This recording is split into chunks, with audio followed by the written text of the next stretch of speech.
Well, I just wanted to get a cosmetic, but Raphael came home early, so yeah, I guess we're gonna be making one of those one of those playthroughs. I'm sorry, I'm just laughing because I made the advice video about why you shouldn't be playing, why you shouldn't be pulling for this banner, and yep, the cosmetics were too pretty. So yeah, here we have it, Raphael Wisteria Waltz. Next time when flowers bloom, I want you to still be by my side. Right, let's go.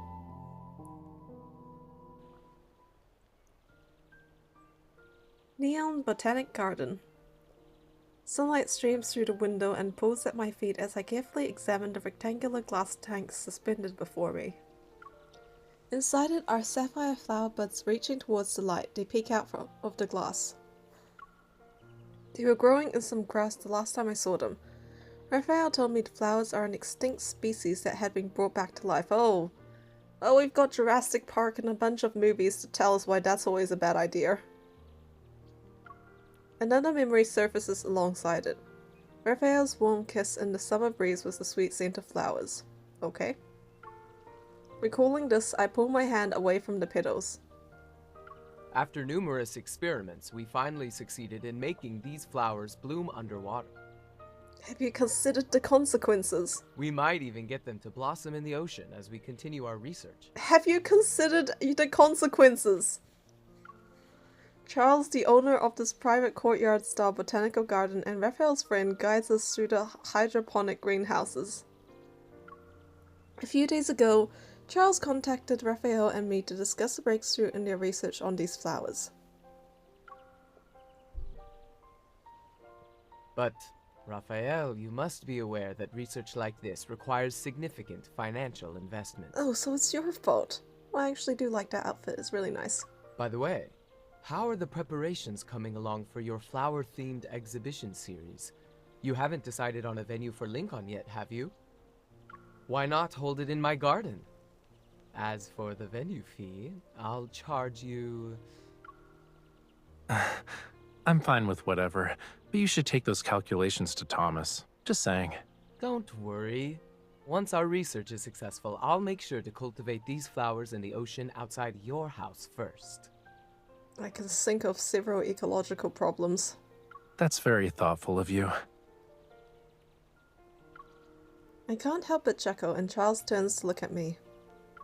I think you might have forgotten something. I already know what Charles is talking about before he continues. Earlier, Raphael mentioned these flowers still needed a name, and he gave me the naming rights. Oh. They're close to being capable of blooming in the ocean, yet they're still an unnamed species. We haven't found the right inspiration yet. We thought of several names, but none of them felt right. Next time you're late with your design drafts, I'll be the one pestering you every day, Charles. Come to think of it, you're not wrong. Naming something is incredibly difficult. There's a room next door exhibiting eternal flowers, and it has a plethora of reference materials. You can check it out. Maybe they'll inspire you.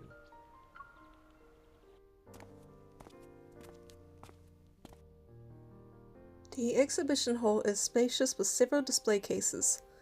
Soft yellow lighting illuminates the eternal flowers, and each one is protected in a glass container. Queen of the Night thrives in warm, humid environments with partial shade. The elongated petals are brilliantly white and delicate, like the wings of a cicada. Even when it's preserved, the Queen of the Night appears remarkably lifelike. The flower represents fleeting beauty. It's often used to express how beautiful things are and how quickly that beauty fades. Beauty is fleeting. Flower language. Isn't it ultimately a reflection of human emotions? Oh, and I remember seeing a bunch of Victorian Pinterest posts where basically if you hated someone, you could literally give them a bouquet and just say that was the flowers that they use. That's awesome. At some point, Raphael has picked up a booklet. Leaning against the side table it rested on, he flips through the pages. Anything can become a vessel for our emotions, especially something as romantic as a living flower. As I look at the Queen of the Night in the display case, my mind drifts to a dream I had last night. My weightless thoughts float before sinking into the dark ocean of my dream. 1 day ago. Alright, what did you dream about? Excuse us. Please move. I take a step, and my back touches the wall as 2 workers with white gloves pass by. They're carrying a wrapped painting. Paintings of various sizes are stacked around the living room. In a few days, they'll be transported in batches to Raphael's upcoming exhibition. Oh, you're here. Quick, take this gift I got you. Hey Aunt Talia, how's it going? Talia's souvenirs cover one corner of the table.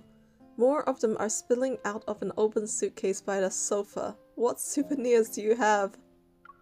She just returned from performing overseas and picked out local specialties as gifts for me and Raphael on her way back. Thank you, Auntie. You didn't need to bring all of this. Don't tell me you bought out every shop in town. Raphael sits down beside me and picks up a pearl necklace. He holds it up to see how it look on me. That place is famous for its pearls. I picked some out for my other friends too. Did you go to Juji by any chance? By the way, Aiden's grandfather is getting older. He wants to return home and they're planning to fulfill his wish. That old man, huh? It's been a long time since I last saw him. I remember Aiden, the child who visited us during Raphael's birthday party. Well, I don't. It's been... I still haven't read that card even though I got it. Oh no. Raphael sits down the necklace and picks up a bracelet. He gently takes my hand and helps me put it on. Are you saying to return him to the ocean? Yes, the elderly wish to return to the sea. After all, that's the Lemurians' true home. I find myself absent-mindedly touching the bracelet Raphael just helped me put on. It must be the same for Raphael. He'll always be connected to his home, the ocean. I don't know, maybe you could just dump him in the sea for every few months, and then he'll be fine. I don't get how Lemurians work. Maybe they're just like a just add water thing, and you need to stay in the ocean all the time. Maybe that's why he takes so many baths. Suddenly Raphael's fingers brush against my wrist as he slowly traces the patterns on the bracelet. I meet his serene gaze. What's the issue? Aiden's grandfather will peacefully return to the sea, which means we helped him fulfill his lifelong wish. Why do I feel like returning to the sea is a metaphor for something else? Don't be too sad about it, okay? Mm-hmm.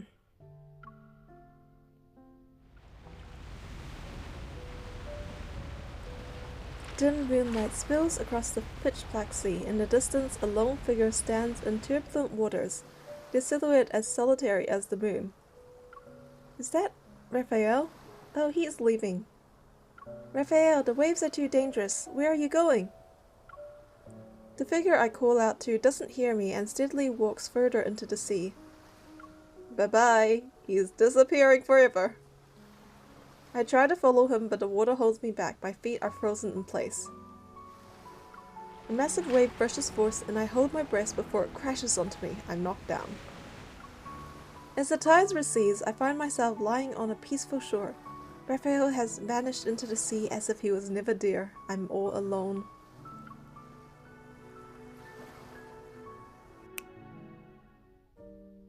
What you thinking about, cutie? You've been staring at that with a faraway look in your eyes.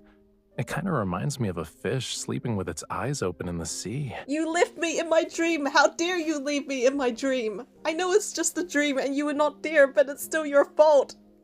Is there something special about this flower that I'm missing? Raphael's snap brings me back to reality. He moves closer and rests his head against mine as we look at the flower again. Oh, it's nothing. I was thinking we could come up with a meaning for our flower. You were so deep in thought. What did you come up with? Come on, tell me. I heard that even eternal flowers have their limits. Their colors will fade as they wither away. That's why you gotta dry them. Yup. Even with all those fancy preservation methods, eternal flowers can't escape the laws of nature. Never mind. The meaning I sort of is all things must come to an end, or being brave as things end. All things must come to an end. Everything will come to an end one day.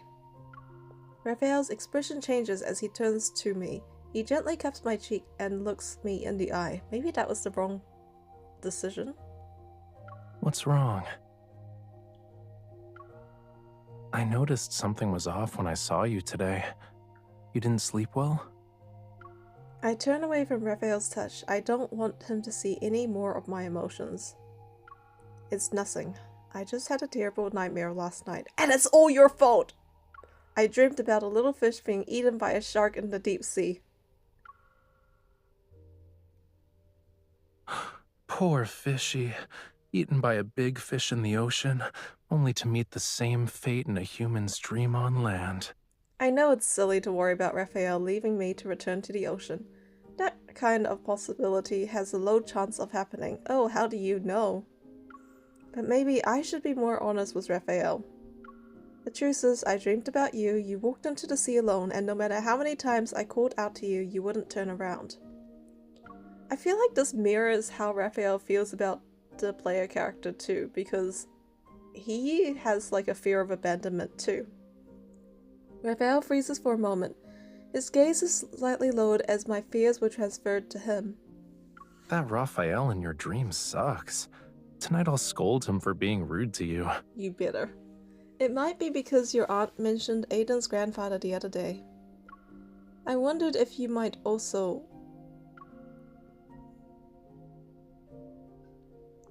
Raphael puts his finger on my lips to stop me from finishing that sentence. He rests his hands on my shoulders before gently embracing me. You looked distracted then, and I wondered if something was bothering you. Returning to the ocean is a Lemurian tradition, but not everyone is the same. Our hearts are bound to different things. I understand what it's like to wait for someone to keep their promise.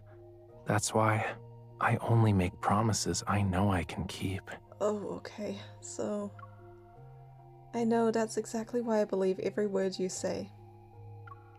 Raphael brushes away the stray hair from my forehead, and his fingertips trail down my cheek. I can't promise I'll never leave this place, but I know with absolute certainty that I don't want to leave you. I feel the same way.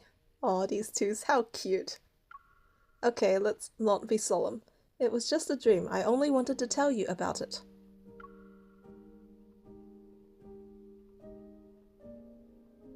I casually flip to the next page of the booklet in my hands.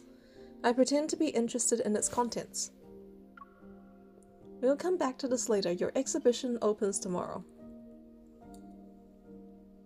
You... Oh, right.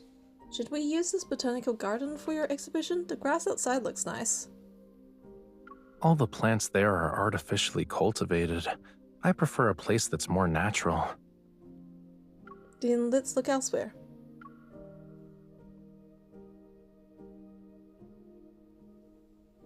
Just when I think I managed to get Raphael to stop dwelling on what I said earlier, he cradles my face in his hands. I end up looking into his eyes. I know you weren't exactly being honest when you decided to change the subject, but when you have these feelings next time, can you tell me about them in the same way you did today? When you start thinking about those things, I'll be by your side to support you. Will that make you feel better? Aww, the devs knew exactly what they were doing here. This is for every girl whose boyfriend was like, these feelings are stupid. Don't bring them up next time. I'll be away for about 2 weeks because of the exhibition. If I keep calling you, you're not allowed to think I'm annoying, okay? Wait, did Okay. I just get a notice that said task requirements not met? I playfully tap his arm. Is that part of the story?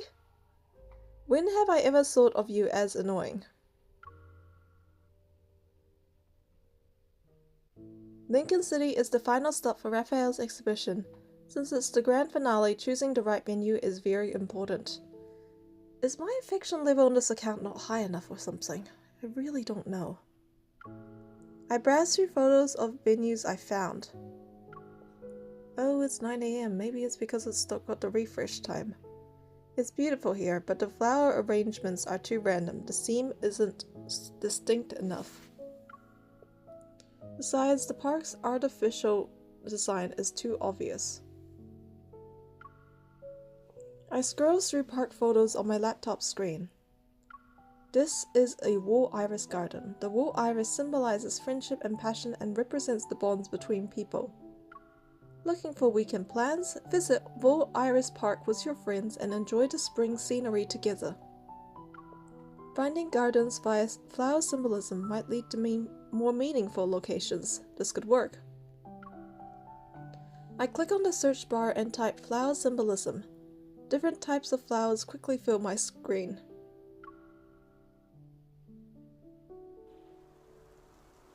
Soft grass cushions my steps as I make my way through the woods. In the distance, I spot a lake. Its surface reminds me of Memoria. Must be very clear then. A railway track extends into the center of the lake and quickly disappears beneath the water. The scenery and the area surrounded by the forest is beautiful. This should meet Raphael's requirements. A few days ago, I found out about an old scenic area nearby that had been abandoned for years online. Now it's become one with the wilderness. As I walk deeper into the woods, I spot a tourist train sitting at the end of the railway track. Oh, is the choo-choo train working? The train's original paint has faded away to reveal the grey material underneath. I see, not working. Having visitors take the train across the lake to enter the exhibition, that would be unique. We need to get someone to repair the train first. As for the exterior, I'll have to have that redesigned. As I look towards the lake, I notice the woods gradually taking on a light purple hue. It's the Wisteria fields. I can make out swaying clusters of wisteria.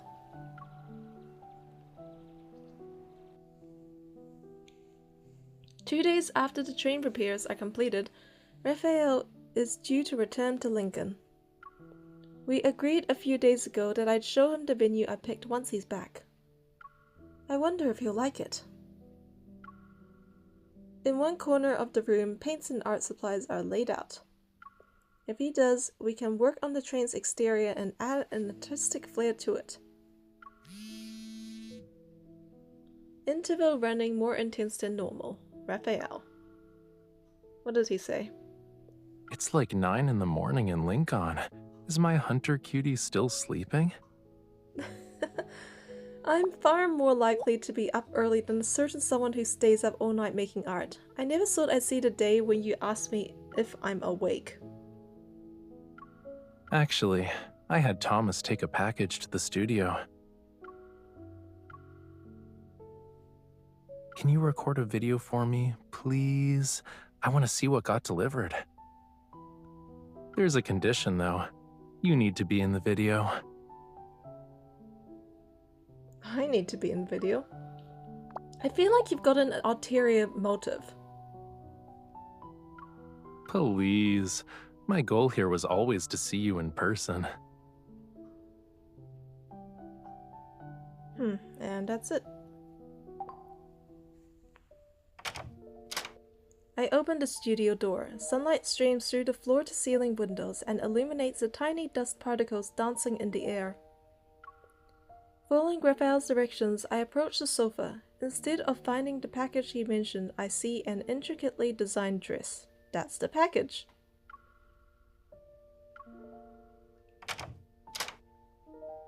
Puzzled, I stand there and hear the faint sound of a door opening.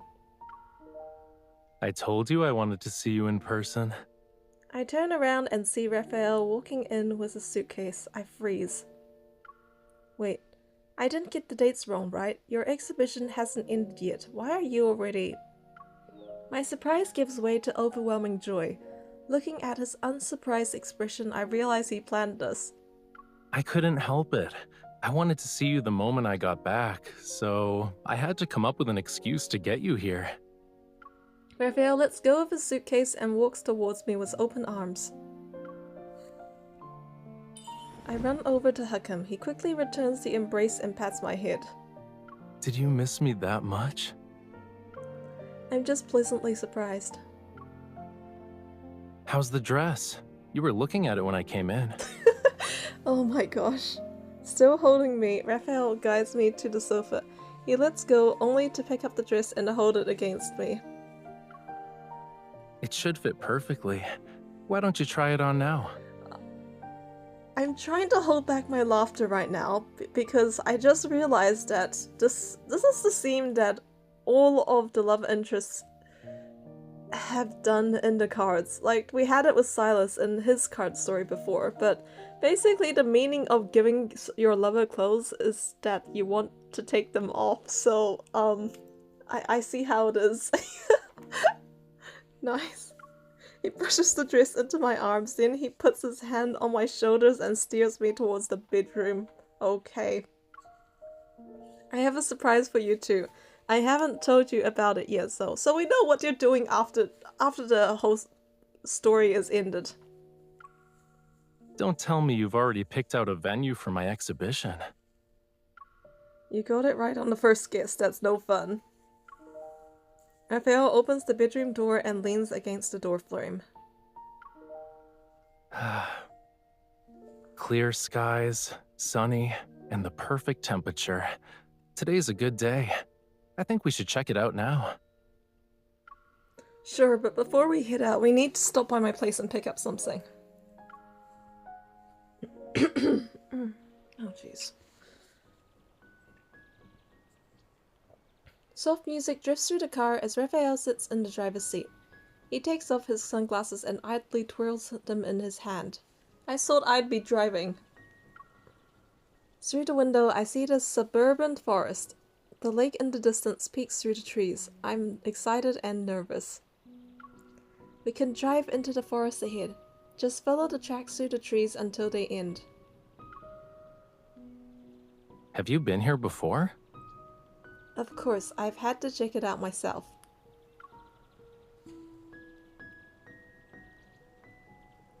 At the end of the tranquil forest railway track sits a tourist train. Dappled sunlight filters through the trees and dances across the vehicle. Oh, you look great in this outfit.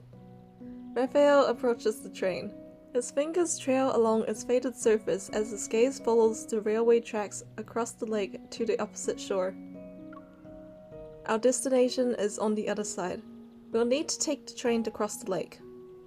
I walk to the back of Raphael's sports car, pat the trunk, and lean with both hands resting on it. I look at him. The train has been abandoned for a long time. Since it's old, I thought we could paint it together. Oh, you wish.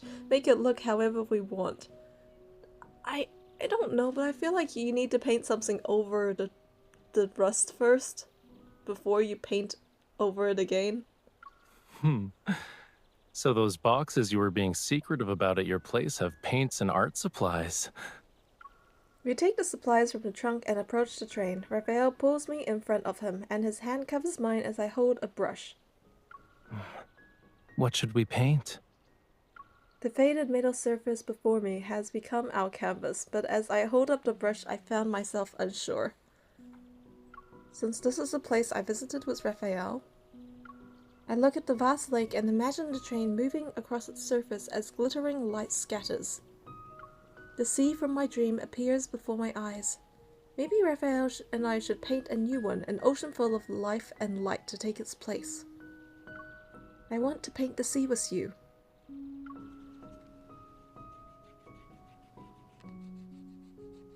Time flies with each brushstroke, and the sea before us begins to take shape.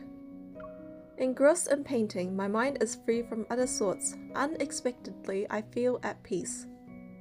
You're so focused that you've gone quiet. What you thinking about? Nothing, I'm just letting my mind wander. Looking at the sea is always relaxing for me. I never knew painting it could feel the same way. Have you been stressed lately? Raphael probably remembered what I said before. My fear that one day he might leave the land, which means he's leaving me. My brush pauses.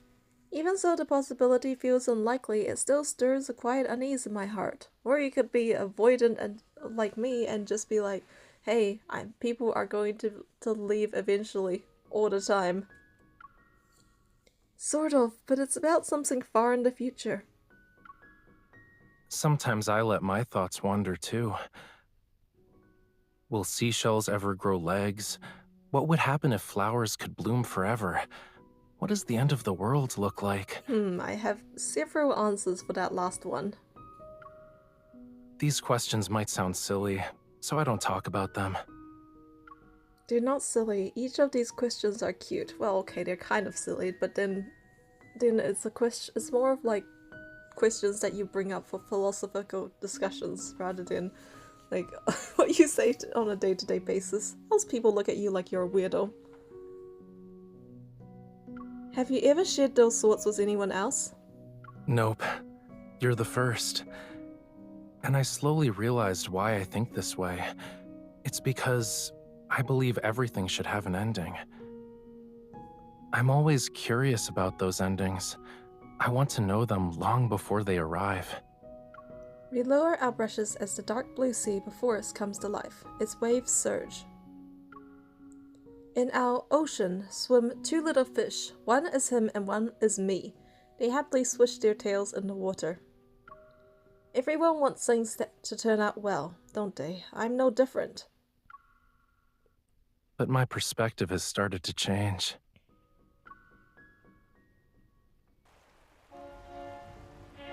The train parts the lake's waters as it moves forward. Crystalline waves splash the railway tracks, and each droplet sparkles like a pearl. Once we finish painting, we board tourist trains and head towards the opposite shore. Light pierces through the crystal clear lake, and the sky and water blend seamlessly. It's as if our train is traveling through a boundless ocean. You haven't finished what you said earlier. You're not curious about endings? I love endings. Especially bad endings. They're always the most interesting ones. Raphael sits beside me and alternates between gazing at the lake and sketching in his notebook. Of course I still am. But sometimes I think that what I believed to be an ending might not really be the end, you know? It's like how a river flowing into the sea doesn't actually end. The seawater will become rain and fall again. I'm tempted to say something about what if a river dries up? Would that be the end? No one knows where the end is or whether things will end in the next moment. What we think has left us has just found another way to stay by our side. Maybe I should cherish the journey I share with the people around me, instead of searching for endings. Being near you is a bad influence. The debater in me keeps wanting to say something else and go against you. Raphael turns to look at me, and his gaze's depths are reminiscent of the sea, one that promises warmth and safety. When he said the people around me, his gaze seemingly reached out to soothe my heart. You're right, I might not know where the ending is, but I know it's not here. Just as I imagined, our little train glides across the sparkling water as if to carry Raphael and me back to the sea. Raphael, look, isn't it just like the ocean? Yeah, this is the most extraordinary sea I've ever seen. Hey, Wisteria blooms. We're finally at the kissing part. As our train approaches the shore, the lake gradually recedes behind us. We venture deeper into the woods, and soft purple hues stretch as far as the eye can see. As expected, a large wisteria grove unfolds before us. Wisteria. Flowering meadows stretch along both sides of the railway tracks. Traversing this endless sea of purple, our train passes cascading, swaying wisteria. A sweet floral fragrance fills the air as the train comes to a gentle stop before towering wisteria trees. I've been thinking, we could build a platform where the train stops. It can be styled to match your exhibition theme. We can set up the autograph station here as well. Raphael jumps down from the train. Holding his sketchbook, he extends his other hand to me. Taking it, I land on the soft grass. We'll use this meadow for the main exhibition area. The installation art can be designed with a Wisteria backdrop in mind. Raphael turns to a blank page in his sketchbook and begins jotting down his ideas. You have your heart set on this place? The space is perfect. The surroundings are peaceful. The scenery is beautiful. The deciding factor, of course, is that you chose it. Why wouldn't I have my exhibition here? The wisteria tree's thick branches stretch out to the side. Moving behind the trunk, he uses a sketchbook to part this cascading wisteria. Besides, I'm fond of wisteria. Leaning against the trunk, he idly twirls the pen in his hand. I haven't created the centerpiece for this exhibition yet, but I found my inspiration. You're going to draw right now? I can do a rough sketch. Moving the branches, I try to peek at Raphael's sketchbook, but just as I reach out, he quickly covers it up. Wait, I'll show you when I'm done. He's acting mysterious. It's fine, he's not going anywhere. No escape. Alright, I'll wait for you. You know, in Japanese and Chinese cultures, wisteria symbolize romance, good luck, success, and longevity. So, maybe that's how it is between these two. Raphael seems skeptical because I agreed so quickly. He turns away and his back now faces me. You better not be thinking about making me lower my guard before doing a sneak attack. I won't. I'm just trying to find the perfect angle for your pose. Besides, your senses are too good for that. Sunlight streams through gaps in the flowering canopy as I hold up my phone. I'm trying to take a picture of Raphael while he's sketching, and then we're gonna have the Kindled part.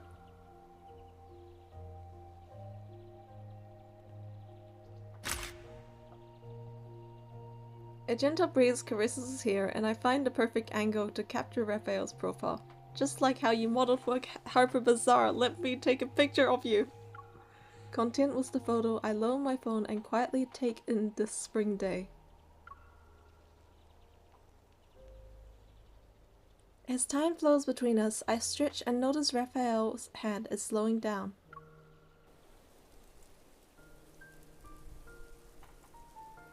Whoa.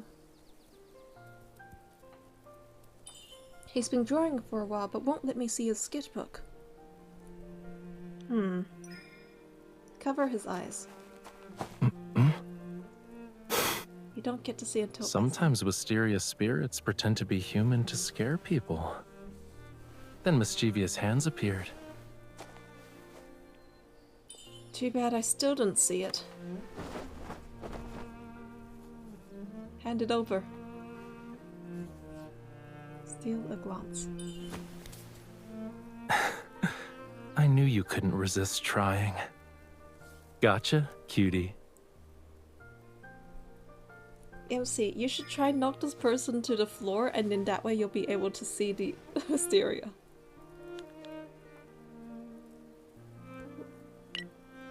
Not happy with just a peek? You want to record it too? I'm not filming you, I'm recording the wisteria. But your phone is facing me. How can you say you're recording a video of the wisteria with a straight face? I'm impressed. Oh, this angle looks really pretty. I just want to see how well you captured it. An artist isn't a camera. What's on the paper isn't always what the eye sees. Maybe I'm drawing a love story. How very ambitious of you. You're just messing with me. Then you should give the artist some space so he can finish sooner. Just saying.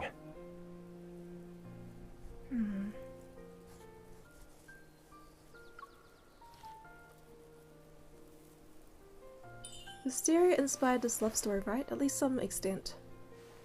Are you sure?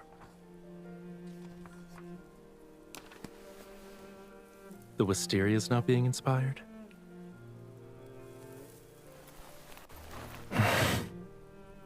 What we're doing is giving the Wisteria a new source of inspiration. And you're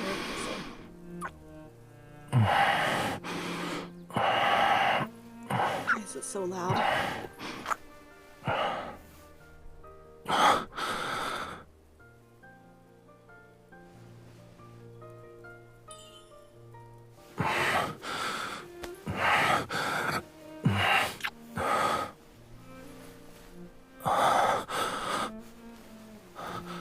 Watch out!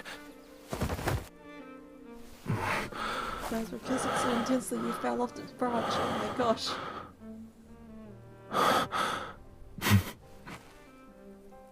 Done filming?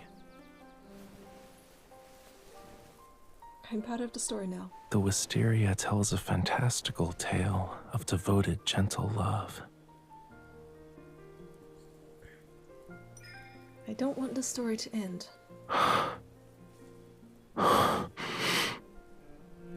It never will.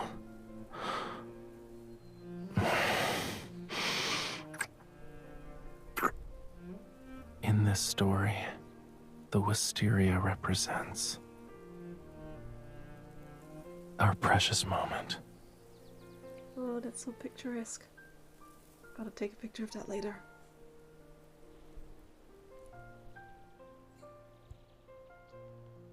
A gentle breeze stirs the wisteria. They fall from the trees like silent rain. Delicate petals twirl through the air. One by one, they drift down onto Raphael's open sketchbook.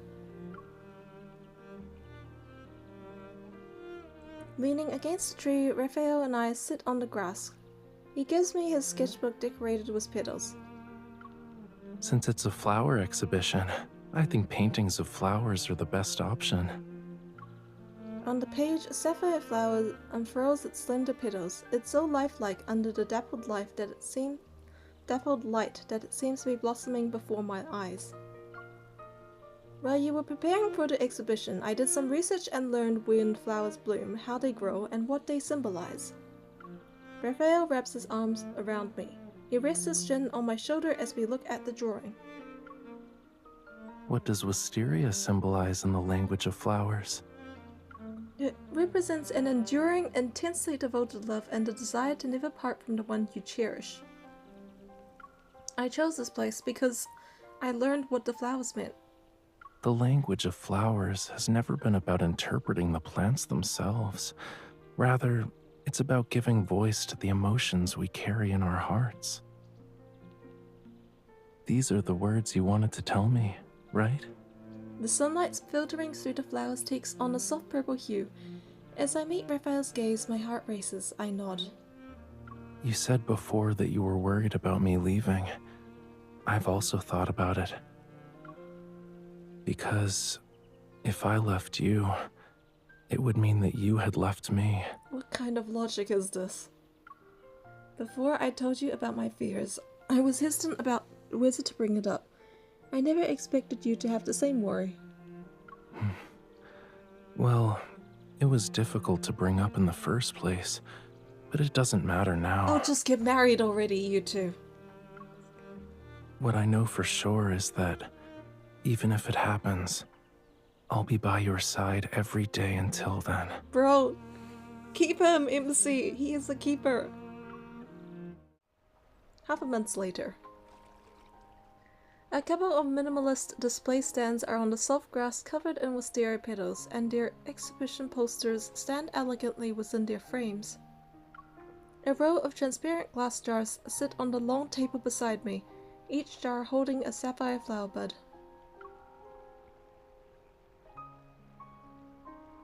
Move this one to the left, and that one to the right a little, please. I wish we could see the flowers in game, like the sapphire flower buds.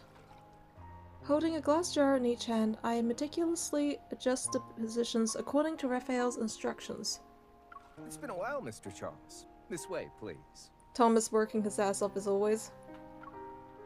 Charles must have made some kind of deal with Thomas for him to willingly send us so many of his flowers. Technically, these are our flowers. How so?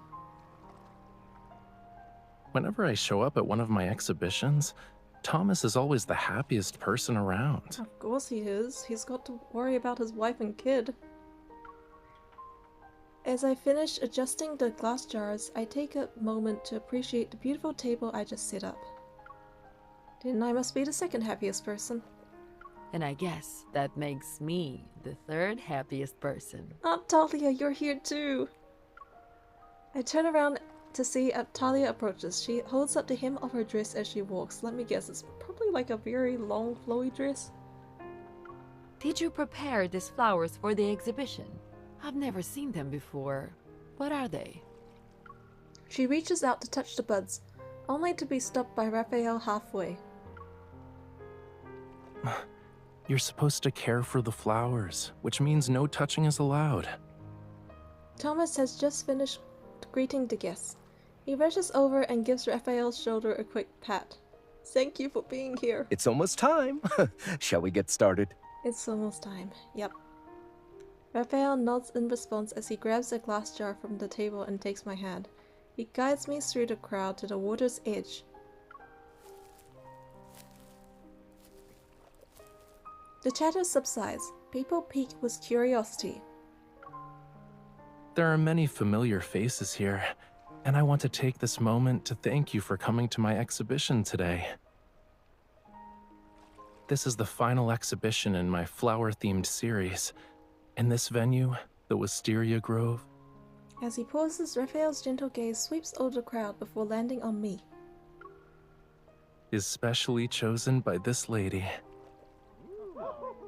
In return, I've prepared a surprise for this opening ceremony.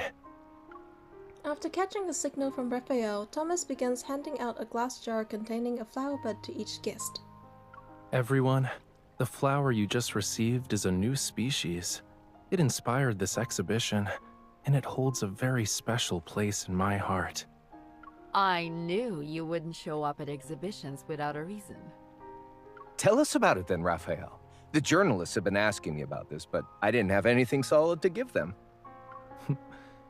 You'll know what this is all about once you put the buds in the lake.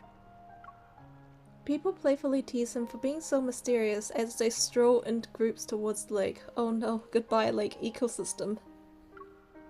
So, did Charles succeed in making these flowers bloom in a lake as well?